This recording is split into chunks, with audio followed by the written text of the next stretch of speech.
재수 없는 여자. 사람들은 그렇게 불렀습니다. 두 남편을 차례로 잃은 젊은 여자를 흉한 기운을 타고났다 하여 손가락질하였지요. 그 여자가 가는 곳마다 불행이 따라온다 하였고 그 여자와 살면 집안이 망한다 하였습니다. 그런데 어느 고을의 한 노파가 그 여자를 며느리로 들였습니다. 평생 아껴 모은 돈을 모두 털어 이미 세상을 떠난 아들의 명혼을 치르고 그 여자를 데린 것이었습니다. 마을 사람들은 경악하였습니다. 대체 왜 그러시는 겁니까? 저런 흉한 여자를 데려오시면 댁도 망합니다. 그러나 노파는 아무 대답도 하지 않았습니다. 그저 조용히 여자를 초가 안으로 데리고 들어갔을 뿐이지요. 사람들은 알지 못하였습니다. 노파가 무엇을 알고 있었는지, 무엇을 보았는지, 그리고 왜 전 재산을 내놓으면서까지 그 선택을 하였는지를 말입니다. 이야기는 그보다 한 달 전, 노파가 장터에서 어떤 소문을 들었던 날로 거슬러 올라갑니다. 옛날 조선의 어느 고을의 흉년이 몇 해째 이어지고 있었습니다. 봄에 뿌린 씨앗은 여름 가뭄에 말라붙었고 가을 추수는 절반도 채우지 못하였지요. 사람들의 얼굴은 날로 파리해졌고 웃음소리는 점점 줄어들었습니다. 그 고을 끝자락 마을 어귀에 홀로 사는 노파가 있었습니다. 남편은 10년 전 병으로 세상을 떠났고 외아들은 그보다 먼저 혼인도 못한 채 역병에 목숨을 잃었습니다. 노파에게 남은 것은 허름한 초가 한 채와 평생 아껴 모은 몇 냥의 돈뿐이었지요. 노파는 말이 적었습니다. 장에 나가도 물건만 사고 돌아왔고 우물가에서도 고개만 끄덕일 뿐 잡담에 끼어들지 않았습니다. 그저 매일 아침 마당을 쓸고 저녁이면 등잔불 아래 바느질을 하며 하루를 보냈지요. 마을 사람들은 그런 노파를 불쌍히 여기면서도 한편으로는 답답해했습니다. 혼자 사는데 외롭지도 않으려나. 아들도 장가 못 가고 갔으니 저승에서 얼마나 원통할까. 저렇게 살다가 홀로 죽으면 어쩌려고. 그러나 노파는 누구의 동정도 원하지 않는 듯 보였습니다. 묵묵히 자기 삶을 살아갈 뿐이었지요. 그런데 그해 가을 이상한 소문이 퍼지기 시작하였습니다. 노파가 죽은 아들의 며느리를 드린다는 것이었습니다. 사람들은 처음에는 귀를 의심하였습니다. 벌써 세상을 떠난 아들인데 무슨 며느리를? 그래도 명혼이라도 치르면 아들 넋이 편하겠지. 그러나 며칠 뒤 들려온 소문은 더욱 충격적이었습니다. 그 며느리가 평범한 여자가 아니라는 것이었습니다. 이웃 고을에서 쫓겨났다는 젊은 여자, 그것도 재수 없는 여자라는 소문이 무성한 사람이었지요. 무슨 집에 가든 불행이 따라온다더라. 저 여자랑 살면 집안이 망한다고 하던데. 첫 남편은 혼례 전날 밤에 죽었고 둘째 남편은 혼인한 지 석 달 만에 급사했다지 뭐야. 흉한 기운을 타고났다는 말도 있어. 사람들은 고개를 설레설레 저었습니다. 대체 왜 하필 그런 여자를 데려오시려는 거야? 죽은 아들한테 재앙을 덮어 씌우려는 건가? 노망이 틀림없어.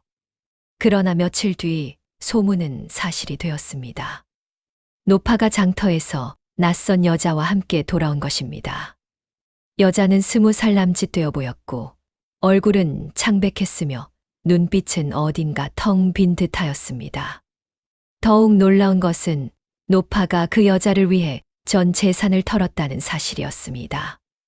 명혼을 치르는 데에도 여자를 데려오는 데에도 노파가 평생 모은 돈을 모두 내어주었다고 하였지요. 대체 왜 그러시는 겁니까? 이웃 사람이 물었지만 노파는 대답하지 않았습니다. 그저 조용히 고개를 끄덕이며 여자를 초가 안으로 데리고 들어갔을 뿐이지요. 마을은 술렁였습니다. 저 여자 무슨 흉한 일을 또 저지를지 몰라. 노파 집안까지 망하겠어. 죽은 아들도 저승에서 편히 못 쉴 거야. 그러나 노파는 여전히 아무 말도 하지 않았습니다. 며느리가 노파의 집에 들어온 뒤 초가에는 이상한 고요함이 감돌았습니다. 며느리는 말이 거의 없습니다. 아침에 일어나 밥을 짓고 마당을 쓸고 빨래를 하였지만 그 모든 일을 소리 없이 해냈지요. 노파가 말을 걸어도 짧게 예 하고 대답할 뿐 먼저 입을 여는 법이 없었습니다. 웃음도 없었습니다. 밥상 앞에 앉아도 숟가락을 몇 번 들다 내려놓기 일쑤였고 반찬을 집어도 제대로 삼키지 못하는 듯 보였지요. 노파가 더 먹어라. 권해도 고개만 저을 뿐이었습니다. 밤이 되면 더욱 이상한 일이 벌어졌습니다. 초가 뒤편에서 낮은 울음소리가 들려왔던 것입니다. 처음에는 바람 소리인 줄 알았습니다. 그러나 며칠이 지나자 분명해졌습니다. 며느리가 이불을 뒤집어 쓰고 소리 죽여 우는 것이었지요. 노파는 그 소리를 들었지만 방문을 열지 않았습니다. 그저 자신의 방에 앉아 조용히 듣고 있을 뿐이었습니다. 마을 사람들의 경계는 날로 심해졌습니다. 저 여자가 온 뒤로 날씨가 더 안 좋아진 것 같아. 이번 달에만 벌써 집 두 채에 불이 났잖아. 김씨 집소도 갑자기 죽었다던데. 사람들은 모든 불길한 일을 며느리 탓으로 돌리기 시작하였습니다. 물론 근거는 없었습니다. 다만 오래전부터 떠도는 흉한 소문이 사람들의 마음에 두려움을 심어 놓았던 것이지요. 며느리는 그런 시선을 피하였습니다. 우물에 물을 기르러 가도 고개를 숙인 채 빠르게 돌아왔고 장에 나가서도 사람들과 눈을 마주치지 않았지요. 어느 날 빨래를 하다가 소매가 거쳤을 때 이웃 여자가 보았습니다. 며느리의 손목과 팔에 오래된 상처 자국들이 있는 것을. 그것은 베인 상처도 넘어져서 생긴 상처도 아니었습니다. 누군가 힘으로 붙잡았을 때 생기는 멍 자국이었고 또 누군가 때렸을 때 남는 흉터였습니다.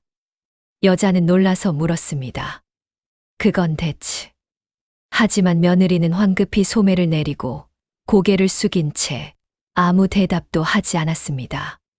소문은 빠르게 퍼졌습니다.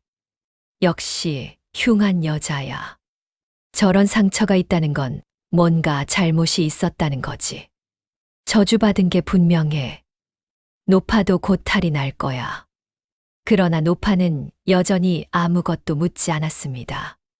무슨 일이 있었느냐는 말도 왜 그러느냐는 다그침도 없었습니다. 다만 어느 날 저녁 며느리가 밥상을 차리고 돌아서려 할 때 노파가 짧게 말하였습니다. 지금은 말 안 해도 된다. 며느리는 그 자리에 멈춰 섰습니다. 등을 돌린 채 어깨가 작게 떨렸습니다. 그러나 돌아보지는 않았습니다. 그저 고개를 한번 끄덕이고는 조용히 방으로 들어갔지요. 그날 밤 울음소리는 들리지 않았습니다. 평온은 오래가지 않았습니다. 한 달쯤 지났을 무렵 마을에 흉흉한 일들이 계속 일어났습니다. 먼저 이장의 손자가 갑자기 열병에 걸렸습니다. 며칠 뒤에는 우물물이 흐려져서 한동안 마실 수 없게 되었지요.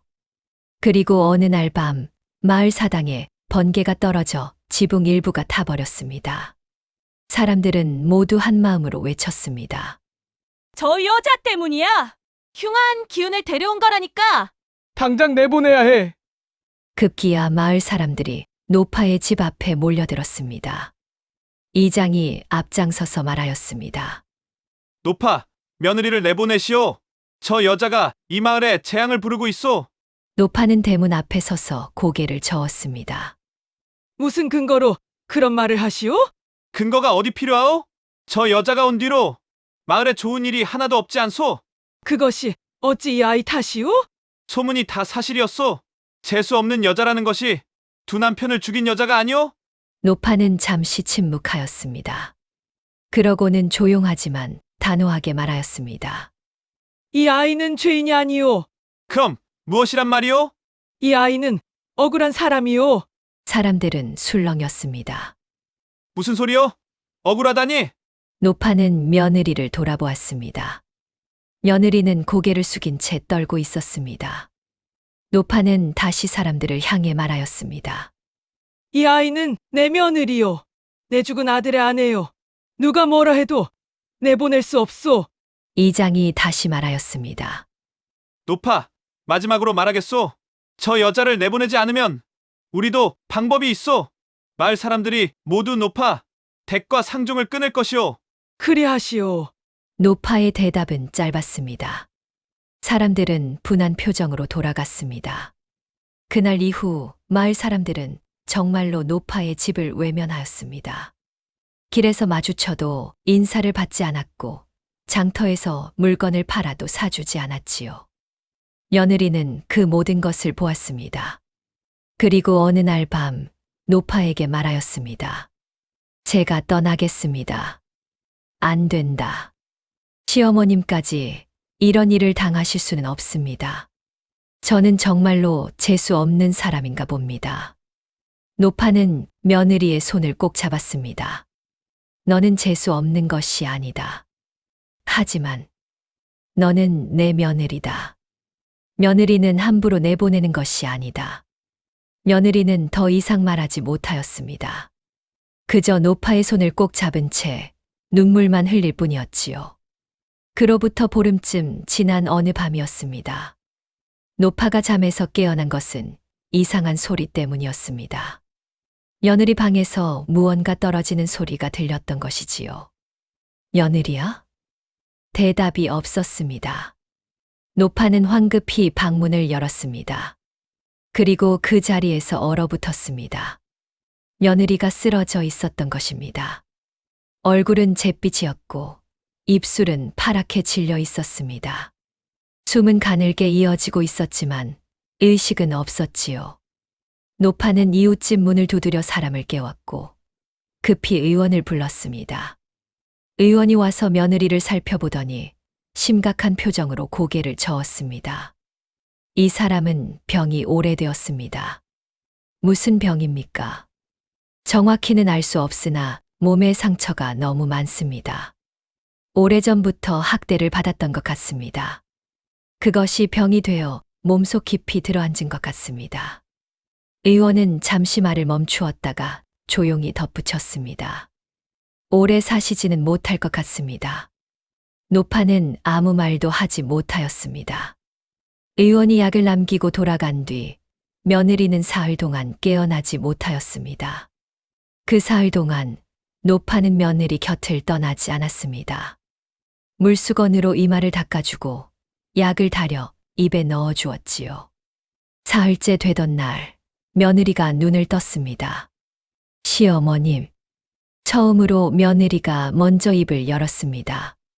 그 목소리는 너무나 작았지만 노파는 또렷이 들을 수 있었습니다. 괜찮다. 이제 괜찮다. 죄송합니다. 제가 짐만 되고. 아니다. 너는 짐이 아니다. 며느리의 눈에서 눈물이 흘러내렸습니다. 저는 정말로 재수 없는 사람입니다. 두 남편을 다 죽게 만들었습니다. 저 때문에 시어머님까지. 노파는 고개를 저었습니다. 아니다. 예. 너는 남편을 죽인 것이 아니다. 내가 죽인 것이 아니다. 며느리는 놀란 눈으로 노파를 바라보았습니다. 노파는 며느리의 손을 꼭 잡았습니다. 그리고 조용히 말을 이었습니다. 나는 알고 있었다. 무엇을 알고 계셨습니까? 장터에서 들었다. 내가 첫 시댁에서 얼마나 끔찍한 일을 당했는지. 남편이 혼례 전날 밤 급사한 것도 사실이지만 그 집안이 너를 흉한 여자로 몰아때리고 굶기고 학대했다는 것도 들었다. 며느리의 눈이 커졌습니다. 그것을 아셨습니까? 그렇다. 그리고 둘째 시댁에서도 마찬가지였다고 들었다. 남편이 병으로 죽자 또다시 너를 흉한 여자로 몰아 내쫓았다고. 며느리는 울음을 터뜨렸습니다. 맞습니다, 맞습니다. 저는 아무것도 하지 않았는데. 그저 운이 나빴을 뿐인데 사람들은 저를 저주받은 여자라고 했습니다. 때리고 굶기고 짐승처럼 부렸습니다. 노파는 며느리를 꼭 안아주었습니다. 알고 있다. 다 알고 있다. 그런데도 왜 저를 데려오셨습니까? 저 같은 흉한 여자를. 노파는 며느리의 얼굴을 바라보았습니다. 너는 흉한 여자가 아니다. 너는 억울한 사람이다. 그리고 노파는 잠시 말을 멈추었습니다. 그러고는 천천히 입을 열었습니다. 나도 옛날에 비슷한 일을 겪었다. 며느리는 놀라서 노파를 바라보았습니다. 처음 시집을 갔을 때 나를 사람으로 대해주지 않는 집이 있었다. 나는 도망쳤고 다행히 지금의 남편을 만나 살 수 있었다. 하지만 그때의 아픔은 평생 잊히지 않았다. 노파의 눈에도 눈물이 맺혔습니다. 그래서 장터에서 내 이야기를 들었을 때 가만히 있을 수가 없었다. 내가 얼마나 고통스러웠을지, 얼마나 외로웠을지 알 것 같았다. 그래서 전 재산을 주시면서까지. 그렇다. 그리고 노파는 며느리의 손을 더욱 꼭 쥐었습니다. 의원의 말을 듣지 않아도 알 수 있었다. 내 얼굴을 보면, 내 걸음걸이를 보면 알 수 있었다. 내가 오래 살지 못할 것이라는 것을. 며느리는 숨을 멈추었습니다. 그것도 아셨습니까? 그렇다.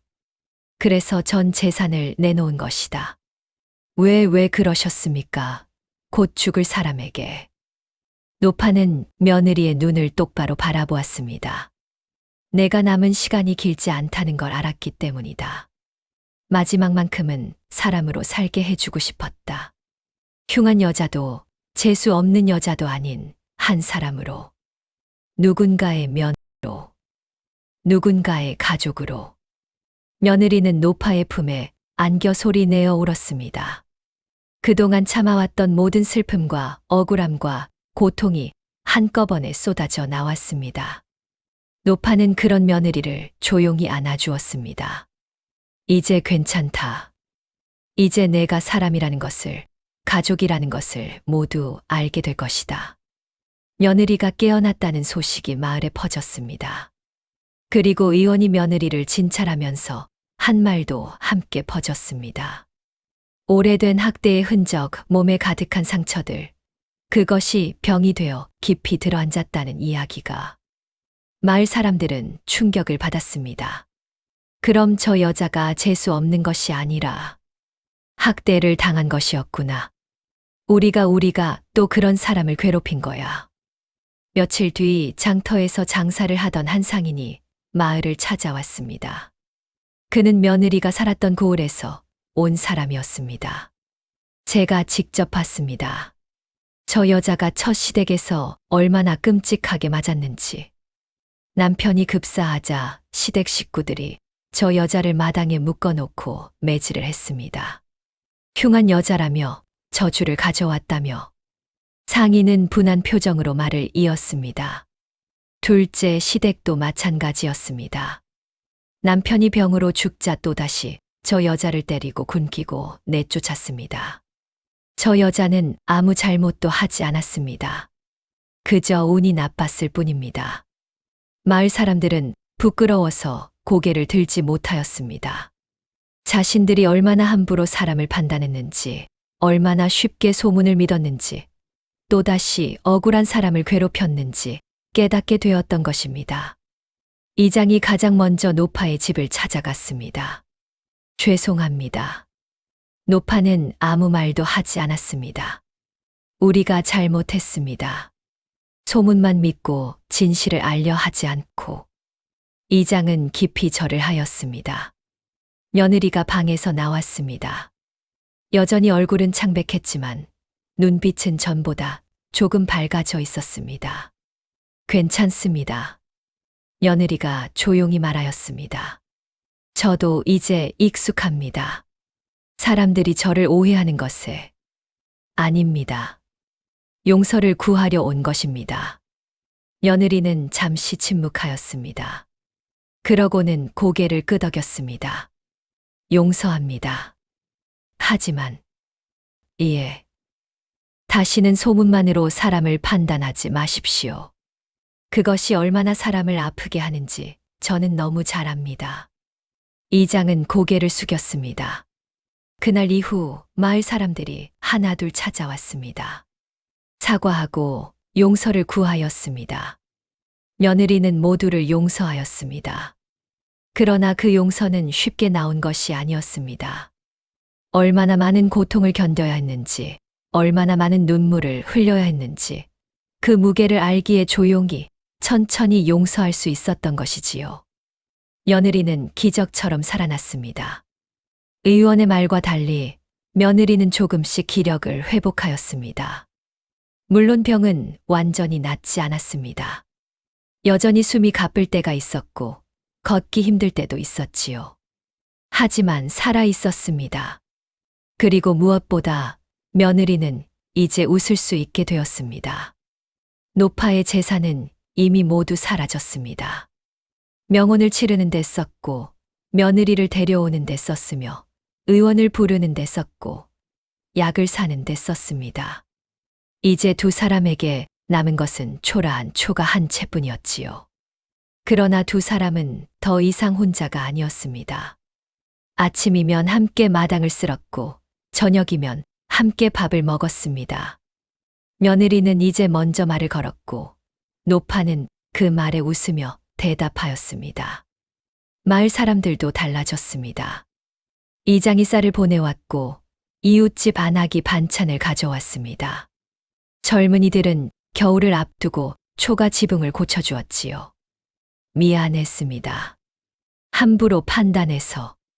사람들은 진심으로 사과하였고, 며느리는 조용히 받아들였습니다.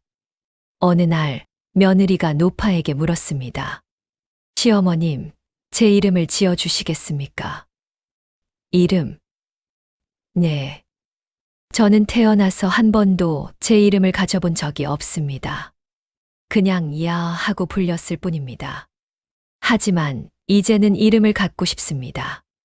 노파는 잠시 생각하더니 미소 지으며 말하였습니다. 그럼 은환화라 부르마. 은혜의 은은 꽃화화. 이 세상에 다시 핀 꽃이라는 뜻이다. 은화. 며느리는 그 이름을 몇 번이고 되뇌었습니다. 그리고 눈물을 흘렸습니다. 이번에는 슬픔의 눈물이 아니라 기쁨의 눈물이었지요. 감사합니다, 시어머님. 이제 저는 은화입니다. 마을 사람들도 이제 그렇게 불렀습니다. 흉한 여자도 재수 없는 여자도 아닌 은화라고. 그해 겨울 첫눈이 내렸습니다. 노파와 은화는 함께 마당에 나와 눈을 맞았습니다. 은화가 말하였습니다. 시어머님, 저는 행복합니다. 나도 그렇다. 가난해도 괜찮습니다. 이렇게 함께 있을 수 있다면. 노파는 은화의 어깨에 손을 얹었습니다. 그렇다. 우리에게는 서로가 있다. 두 사람은 하얀 눈이 내리는 마당에 서서 오랫동안 그 자리에 있었습니다. 은화는 그 겨울을 넘기고 또 다음 봄을 맞이하였습니다. 의원의 예상보다 훨씬 오래 살았습니다. 그것은 약 때문만이 아니었습니다. 사람으로 대접받고 가족으로 살아가는 기쁨이 은화를 살아있게 만들었던 것이지요. 마을 사람들은 두 사람을 보며 깨달았습니다. 소문은 사람을 죽일 수도 있지만 진심은 사람을 살릴 수도 있다는 것을. 돈은 사라져도 사람을 사람으로 대접한 선택은 오래 남는다는 것을. 그리고 진짜 가족이란 피가 아니라 서로를 향한 마음으로 만들어지는 것이라는 사실을 말이지요.